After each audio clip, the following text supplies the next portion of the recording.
good evening, or good afternoon, or good morning, everyone. We're having a questionable stomach night for sure, so I have taken a couple of dabs to try to settle that, and we're gonna chill and play some Planescape tonight while we grind bandits on the other monitor.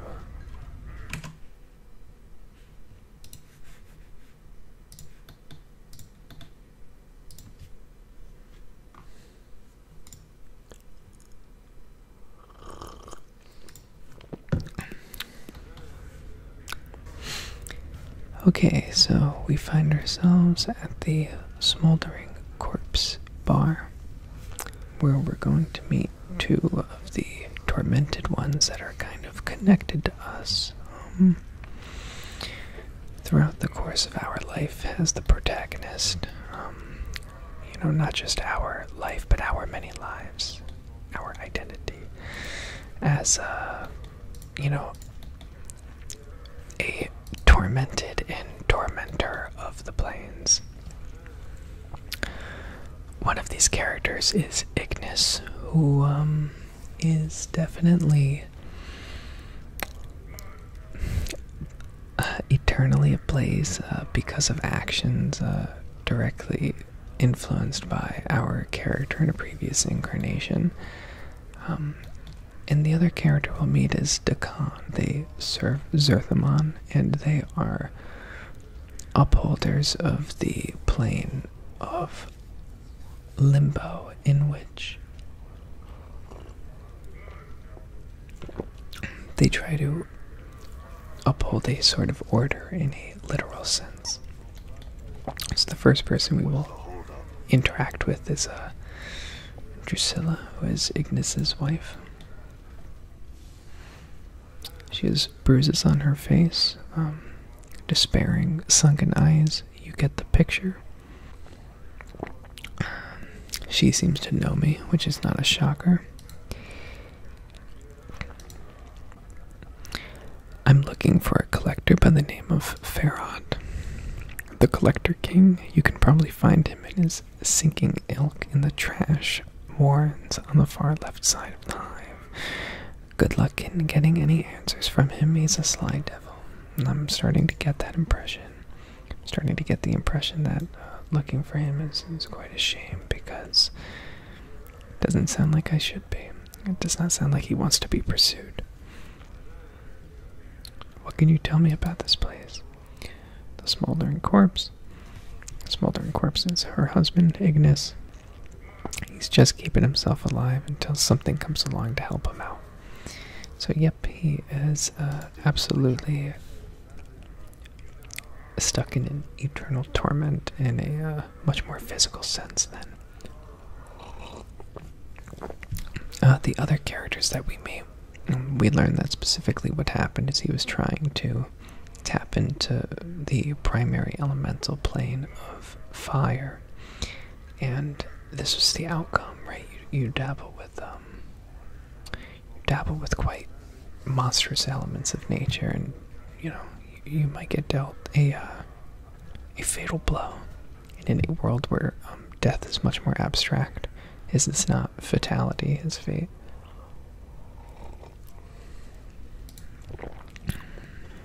Yep. It was burning in the entranceway. That's Ignus, one of the greatest wizards to ever come out of the slumming excuse for a cesspool. They caught him in the opening channel to the plane of fire through him. And now he's just a doorway for it, keeping himself alive by force of will alone. If someone could douse him for a few moments, it'd give him his life back again, and they don't make enough water to do that. Okay, so now some of the interesting interactions we're going to see. It's a Mercy Killer. Don't interact with him. Mercy Killers are another one of these political factions, and they believe in a lawful neutral way. Certainly not lawful good. They are pure manifestations of law. So Ebb Creeknees is a pretty big source of exposition in the game, especially about a sigil. I've never Never seen so many scars blanketing a fella like a scar cloak you're wearing. Where you been, hanging out in the grain thresher? Oh, he jests, he jests.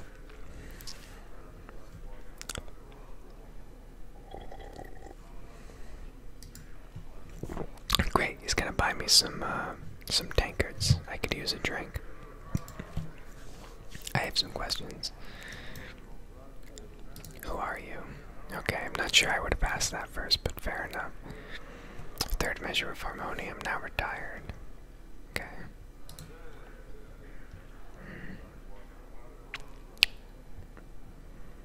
Right, so this is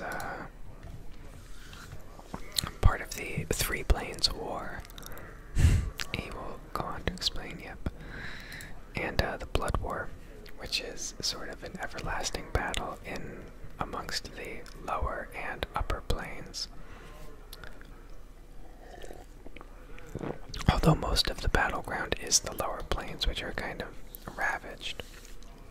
No, the Blood War is actually a war between the lower, just strictly the lower planes, and places in the middle, like the Grey Waste, evil neutral places, tend to be the battleground.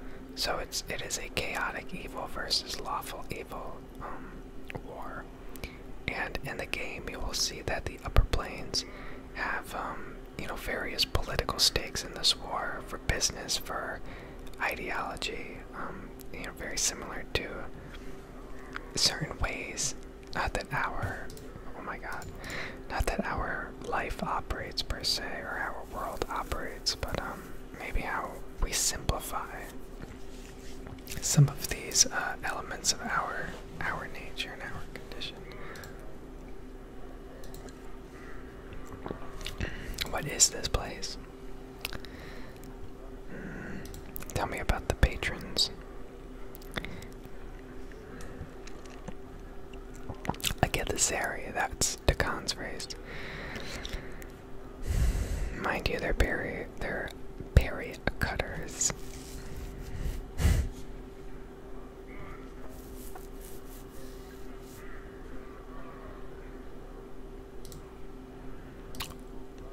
Right. Sorry. Tell me of Sigil and its environs. You don't think small, do you? If you want to know what's outside the city, go talk to Cantry and Elborn over there. He's the traveler of this place. As for the rest of it, I can tell you. I can tell you of the lady, the taboos, keys, and portals, the way we track time, the way the city's laid out. What was it you wanted to know? Let's ask about the lady. She's a mystery, she is, and even should you run across her, power forbids. She's silent and deadly. She's not evil, as far as I can tell, but she keeps the dark about herself and Sigil pretty tight. None's been able to penetrate it, and if they have, they've been mazed. And I've already explained to you what mazing is. Chances are you won't mate her unless you do something really bad, which is true. Hurting a lot of people, killing a taboos, challenging a rule, worshipping her. She hates that. We figure we're interfering with the taboos' work.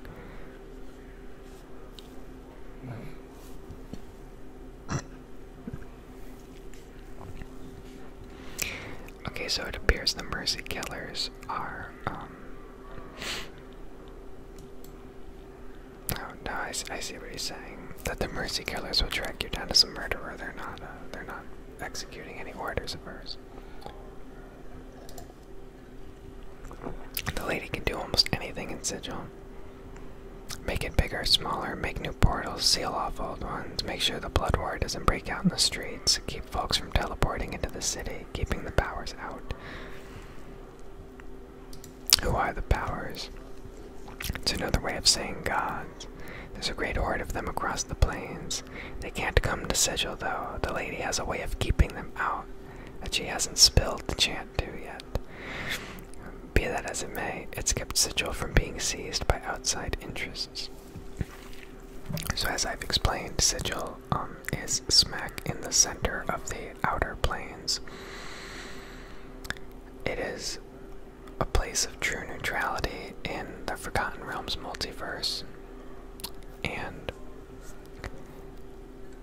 the Lady of Pain clearly has also inherited this special relationship amongst the planes because she also has this way of, you know, keeping the place true neutral. Not necessarily that everyone in there is unaligned with good, evil, lawful, or chaotic, but quite the opposite, that these forces kind of balance each other out and align themselves in microstates along the city and its regions, and that is quite interesting. it's quite a fascinating RPG setting, frankly.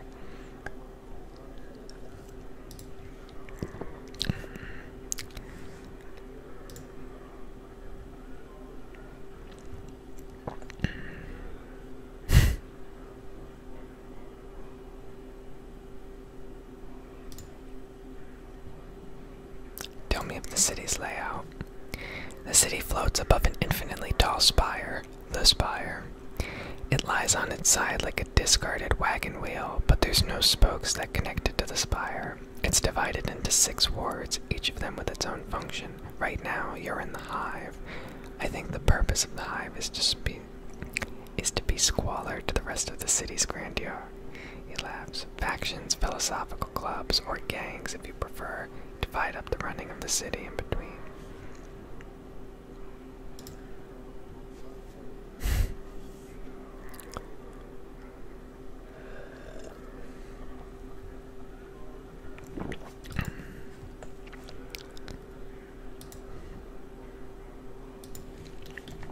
Okay, he has a lot of dialogue, but again, I want to try to progress through quite a bit quickly in this playthrough. So here we are meeting Dak'kon, the Githzeri, the lawful upholders of Limbo, whereas the Githyanki are the chaotic ones. The blade looks to be a 2-pronged glaive made of some metal whose surface swirls like a film of oil on a pool. The man turns to you, his eyes like polished coal. He stares through you, and for a moment you wonder if he might be blind. The weapon suddenly turns a dead, flat black, mirroring the man's gaze. So yes, these swords are sort of bound to either the Githzeri or to Dak'kon specifically. Maybe he's a special case of the Githzeri. We will learn that we, the protagonist, actually pulled him out of Limbo. Many Githzeri do not exit Limbo. They live there, as well as the Githyanki.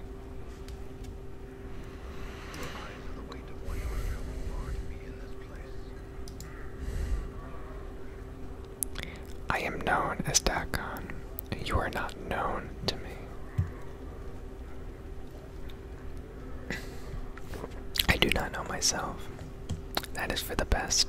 In knowing yourself, there would be little in the plains left worth knowing. He falls silent for a moment, still studying you with his coal-black eyes. I would know why you have come to this city. I am looking for answers, and I have many questions.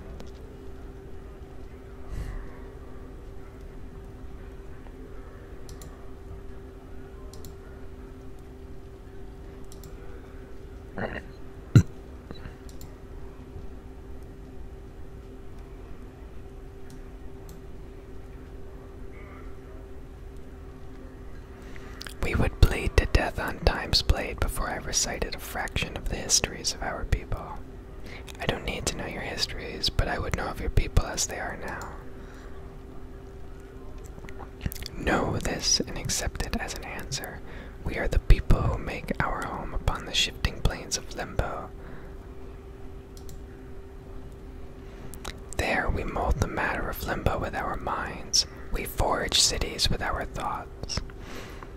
A series of rippling waves of metal began to roll forth from the center of the blade. The pitch and crest of the waves matched the inflections in Dak'kon's voice.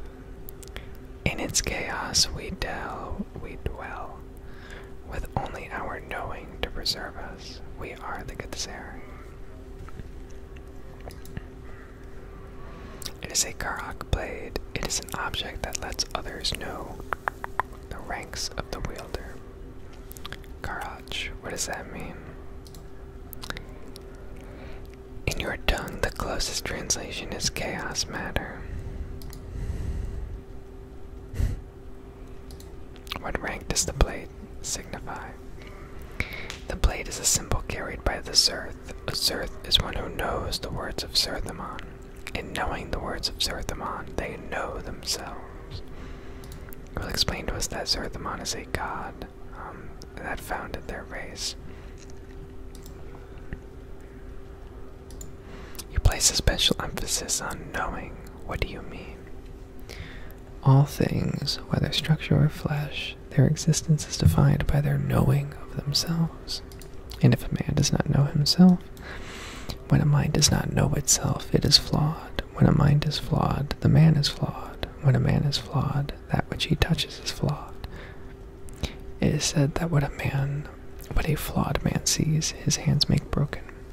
So this could be seen as maybe too fundamentalist of looking into a concept or a character flaw, for example. But for Dak'kon's race of people in this world, he quite literally lives that reality. Their thoughts actually do shape their environments. If they succumb to negativity, negativity will come to them quite physically. And so, of course, he holds these ideals even outside of, his little plane, his little slice of existence. Despite it not exactly holding true in the same sense outside, such as in a place like Sigil, where it adheres to a reality that is a little bit closer to our world in real life, and outside of the game, as compared to a place like Limbo, where it is the whole point is to be too abstract to necessarily be able to describe in a textbook.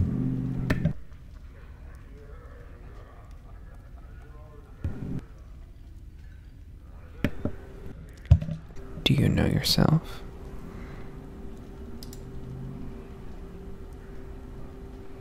It is not my will that you know this. Perhaps I was, no. Well, I don't know, I'm not gonna push him.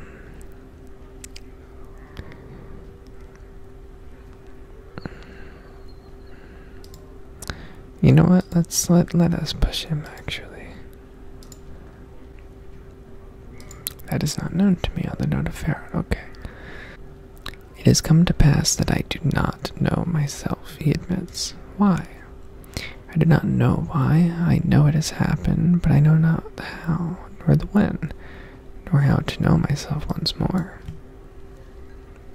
Again, to give you some spoiler, his crisis, again, is definitely a direct result of a different past incarnation. In fact, you'll find that many of the tormented ones were all sort of recruited as followers, puppets, or maybe even legitimate companions in past incarnations, but many of them were actually different incarnations, which is starting to give us a scope on how long we, as the protagonist, have been alive. And by some scary metrics, it seems it may have been more than just a couple of decades or even centuries, which has quite interesting philosophical implications from the game's point of view. It is not known by the name Sigil. Among the people, it is known as the city that does not know itself.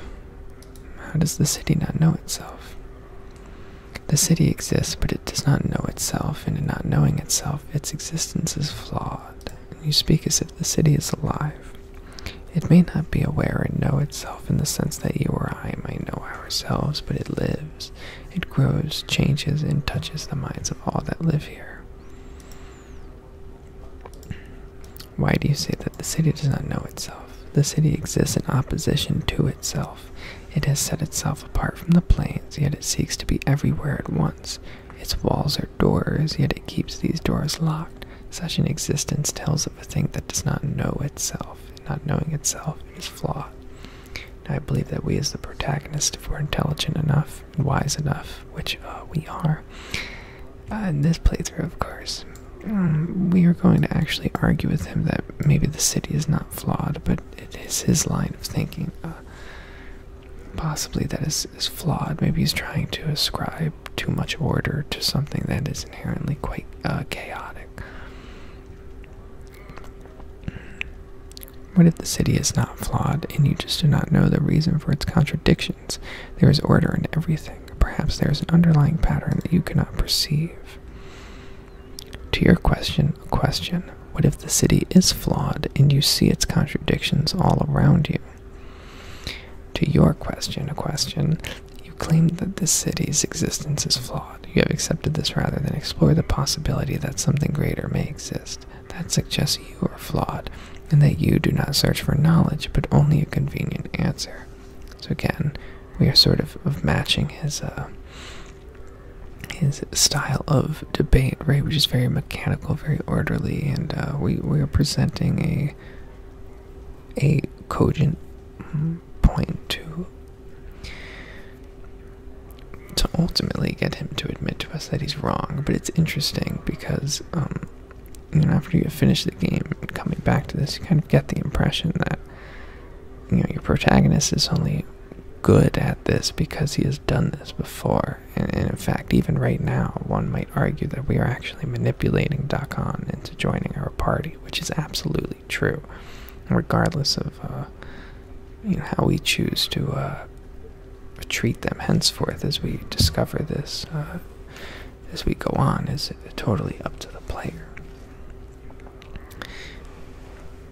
But it is no coincidence, and it's not exactly a recruit party members to do something great sort of deal. This is actually a pretty long cycle of abuse with many of these characters.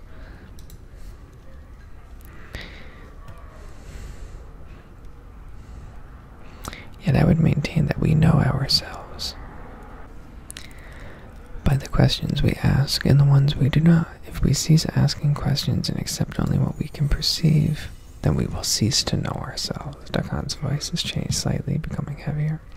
Such words have been spoken before. I have heard them and known them. So okay, just like I said.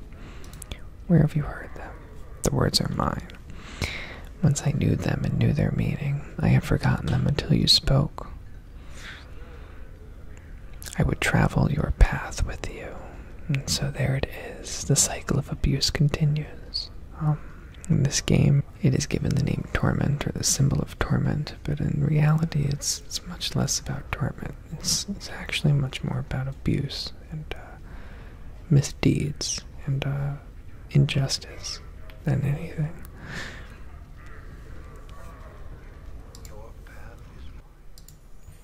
Okay.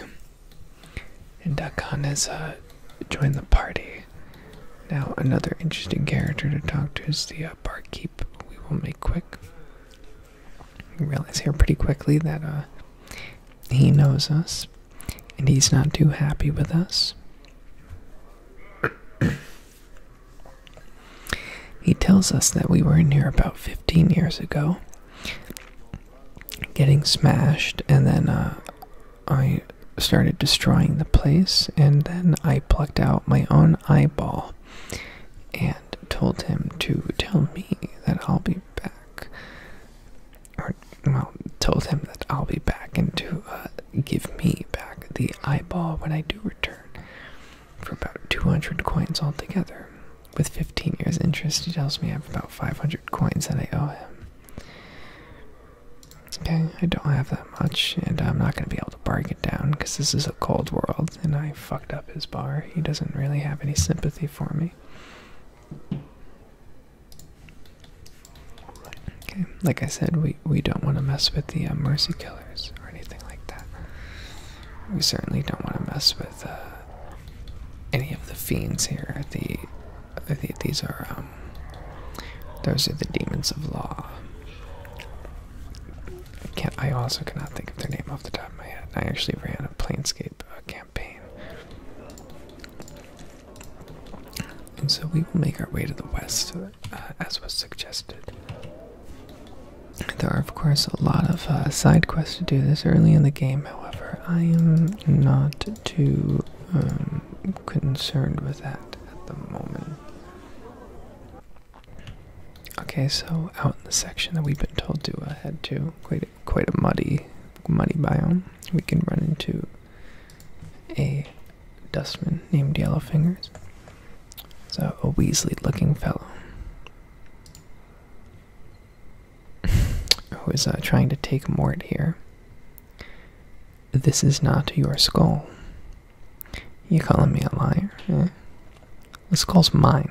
Alright, it's mine. You're the thief, spitting lies. I'll gut ya. Okay, I told him to do it. I'm actually quite surprised he did it. I'm gonna be honest, I thought we were going to talk our way through that, but no. We're not. So we're pretty much gonna beat the man to death here, which, I mean, look, if it's in self-defense, it is what it is. However, I'm not heartless, I'm not cold, I'm not a murderer, per se. Not this incarnation. So you'll meet an interesting character, Ultimate Beth. They are one of the only healers you can meet in the game. And she's a very important character, despite not actually being relevant at all. Because she is a counterpart of the witch Ravel that we will learn about later, who I could talk about for pretty much over an hour. And in fact, there is a conversation in the game, a single text box like this, that if you read all of it as you go, it is about an 84-minute dialogue section. So I'm gonna hold off on that. But having mentioned it, keep note if you're listening.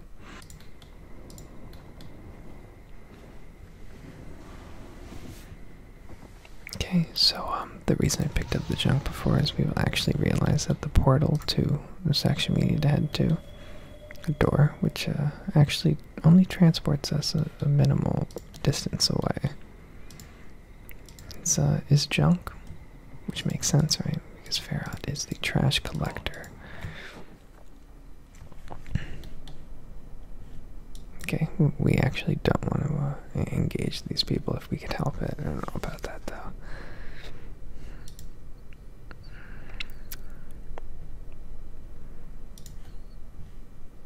Okay, well, I did not talk my way out of that. They did not like that, so we are going to do the quick. I don't know what to go for. We're gonna do the quick trash heap. We're going to find our way to Pharod quite quickly.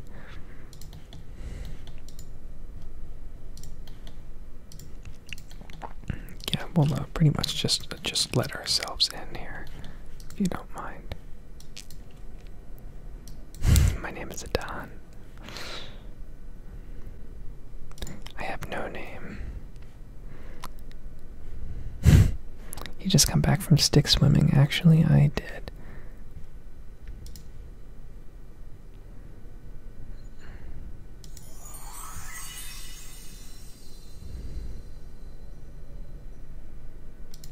Okay, he lets me go. For whatever reason, he kind of trusts in my story of sticks washing. Probably because I am absolutely covered in scars. As it is. We have at this point traveled underground, so penetrated the surface of Sigil, down into Pharod's domain, where he is trash collecting, and we are about to learn that he is likely body collecting as well, because that is the business that we got roped up in, where he clearly had some arrangement with the Dustman to collect our body. The only reason the Dustman would ever help him is if he was already involved with business, and yeah. He helps the Dustman by obtaining bodies for him, and where he generates these bodies is a total mystery, because he is attaining them at an incredible volume and an incredible rate. And overall, Pharod, very, very cunning guy. not exactly to be trusted, but quite important because he knows us. And there he is, the man himself. Updated my journal. He is elderly, pretty decrepit. 'Tisn't my steady crop of drink come to Pharod's waiting arms again. Greetings, corpse. He smiles a wicked grin. Have you come to ask Pharod for another jaunt into the mortuary walls? I tell him that I've come for information. Knowing something about you. Corpse, no, yes. Ah, no. What is it? I ask him. 'Tisn't a mummer's fair, corpse. No time for games, no time for Pharod to play the wheel. What are you asking such questions for? I tell him the truth that I have forgotten myself, and I was told to seek you out. That you would know something of me. Now who told you such a thing? Well, no one told me exactly. There were these tattoos on my back. They told me to seek you out if I ever forgot myself. So, our unhinged incarnation clearly pulled through here, as that is a pretty good source if I am telling myself to come find him. So little said, so much told. It's a very good line. I know much you would know, much, yeah, much. What do you know of me? No, not free. The questions you ask. Much I can tell you, but the telling has a cost. Okay. I'll bargain with Pharod. What does he want? Well, he has a task. Right? He goes on to immediately tell us that this village is not all that lies buried beneath Ragpicker Square. Chambers, vaults, corridors filled with the dead, all asleep in their coffins. So, now you know where he gets the bodies from. Very unholy, very scant. Somewhere in those halls, somewhere there, lies something misplaced, something mine. What is it? A small thing, a trinket, such a trifle. As Pharod speaks, his words start echoing, as if two people were speaking. You know you've heard them before, from your own lips. It's a sphere made of bronze, ugly, feels like an egg to the touch, and it smells of rotten custard. Yes. How much do you hide from me, corpse? He asks. Did you return to see if I remember what I want? Do you know where the sphere is? No, he does not, and that is why he is asking us to go look for it.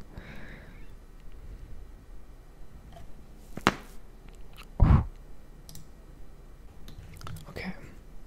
Now, we will actually learn. This is pretty interesting here. This is one of my favorite things that you learn about the cunning and the tenacity of your previous incarnations. So Pharod has just hired us, essentially, in exchange for information. I'm to go get a bronze sphere from way the fuck down in the catacombs, and we are going to see some of the coolest stuff in the game down there. Well, the greatest part about this is that the reason he wants this bronze sphere is because one of the previous incarnations that we dealt with convinced him that he needed this sphere for one reason or another. And so he is actually hiring me to go get it. But in reality, the only reason I convinced him that he needs the sphere so badly is because that incarnation of mine is what needed, is who needed the sphere. And so I am essentially, fetching it for myself under the guise of fetching it for Pharod, although neither of us knows that it is intended for me in the first place, not until very late in the game. And so this previous incarnation figured, okay, I would tell Pharod to go get it because he's one of the only people crazy enough to go dig down there. So he figures he'll go get it for me, and then I would come back later, kill him, take it. Well, at the end of the day, it works out because I would never have known that the sphere existed if not for my previous incarnation convincing Pharod that he needs it in the first place, wherein he hires me to go get it. For him, but for myself. And again, it's almost funny how explaining this really does not do it justice, frankly.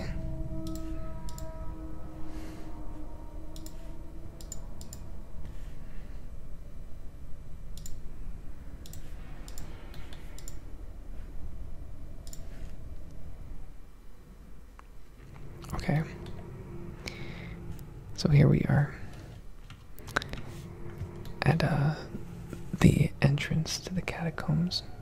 So we are now 3 levels under sigil.